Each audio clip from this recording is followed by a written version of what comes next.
السلام علیکم ورحمۃ اللہ وبرکاتہ۔ مہوش ڈاکٹر سے چیک اپ کروا کر آئی تھی۔ وہ حاملہ تھی اور وہ یہ خوشخبری اپنے شوہر کو دینا چاہتی تھی، لیکن شوہر گھر آتے ہی چلی جاؤ میری نظروں سے دور، میں تم کو دیکھنا بھی نہیں چاہتا۔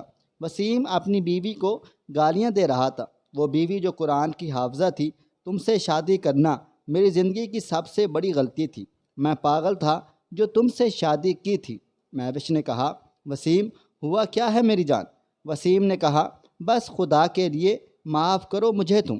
میں نے جو تعویذ لا کر دیا تھا تم کو، تم نے وہ پھینک دیا۔ پھر دم کیا ہوا پانی پیر صاحب نے دیا تھا، وہ بھی تم نے نہیں پیا۔ تم نافرمان بیوی ہو میری۔ مہوش نے کہا، وسیم اگر میں تعویذ نہ پہنوں تو نافرمان، اگر میں دم کیا ہوا پانی نہ پیوں تو نافرمان۔ یہ کیا جہالت ہے وسیم؟ میں پڑھی لکھی عقل رکھنے والی لڑکی ہوں، تم یہ کس طرف لے کے جا رہے ہو مجھے؟ اور تعویذ میں اس لیے پہنوں کہ تعویذ پہننے سے میں جلدی حاملہ ہوں گی اور جو بچہ ہوگا وہ لڑکا ہوگا۔ وسیم کو غصہ آیا، بدبخت عورت، اپنے شوہر سے زبان لڑا رہی ہو؟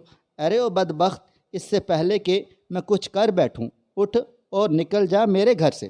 مہوش نے کہا، وسیم بات کچھ ہے نہیں جو آپ اتنا کچھ بولی جا رہے ہو۔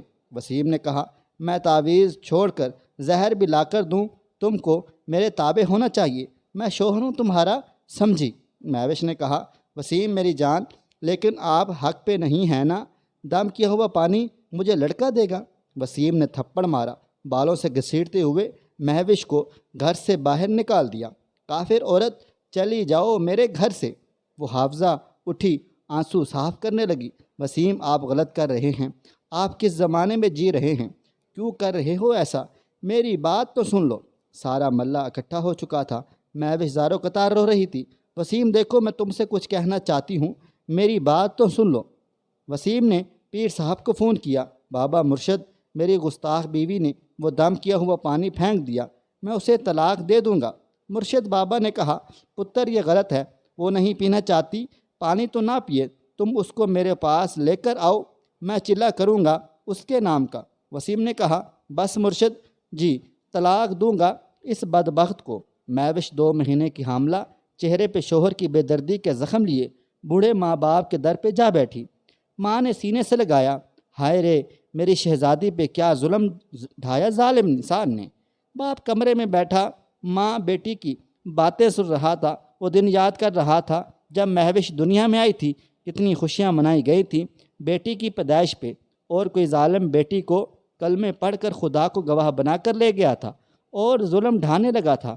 مہوش نے روتے ہوئے کہا، امی جان، وہ انسان کتنا برا ہے، ایک تعویذ اور دم والے پانی پہ یقین تھا اس کو، ایک چھوٹی سی بات پہ اس نے مجھے مارا، گالیاں دی، گھر سے نکال دیا۔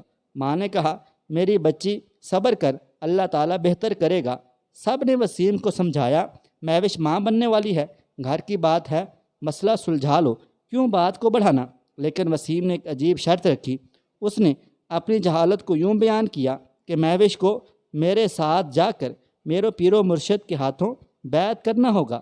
مہوش نے کہا، وسیم دیکھو، یہ ہمارے گھر کا معاملہ ہے، کیوں اس میں کسی اجنبی کو لے کے آ رہے ہو؟ وسیم نے کہا، وہ اجنبی نہیں ہے، وہ میرا مرشد ہے، پیر ہے۔ مہوش نے کہا، وسیم تمہاری ماں ابھی زندہ ہے، تمہارا باپ ابھی زندہ ہے، تم یہ کیوں نہیں کہتے میرے ماں باپ کے ساتھ رہو؟ یہ کیوں کہتے ہو مرشد کے ہاتھ چوم بیعت کروں؟ وسیم نے سب کے سامنے گالیاں دینا شروع کر دیں۔ بات بڑھتے بڑھتے طلاق تک جا پہنچی اور الزام دھر دیا کہ اس کے پیٹ میں پلنے والا بچہ بھی میرا نہیں ہے۔ فیصلہ طلاق پہ ختم ہوا۔ مہوش روتی ہوئی کسی مرد کی جہالت، کسی مرد کی انا کے ہاتھوں قربان ہوتی، داغدار دامن لیے، طلاق کا دھبا ماتھے پہ سجائے، قسمت پہ روتے ہوئے چلی گئی۔ وسیم اکڑ کر گالیاں دے رہا تھا، بس ذات عورت، شوہر کی عزت کرنا نہیں آتا، ایسی عورت کو کاٹ ڈالنا چاہیے۔ وسیم کے ماں باپ نے کہا، پتر تم نے غلط کیا ہے، ایسا نہیں کرنا چاہیے تھا۔ وسیم نے کہا، آپ لوگوں کو نہیں پتہ، وہ خود کو پتہ نہیں کیا سمجھتی تھی۔ وقت گزرتا گیا، وسیم نے ایک شادی اور کر لی، مہوش نے بھی کر لی۔ اس بار جو لڑکا ملا تھا وہ ایک سچا مسلمان تھا، چونکہ وہ پڑھا لکھا تو نہیں تھا لیکن وہ اسلام کو بہت قریب سے جانتا تھا۔ مہوش حافظ قرآن تھی، مدثر مہوش سے قرآن پاک کی تلاوت سنا کرتا تھا۔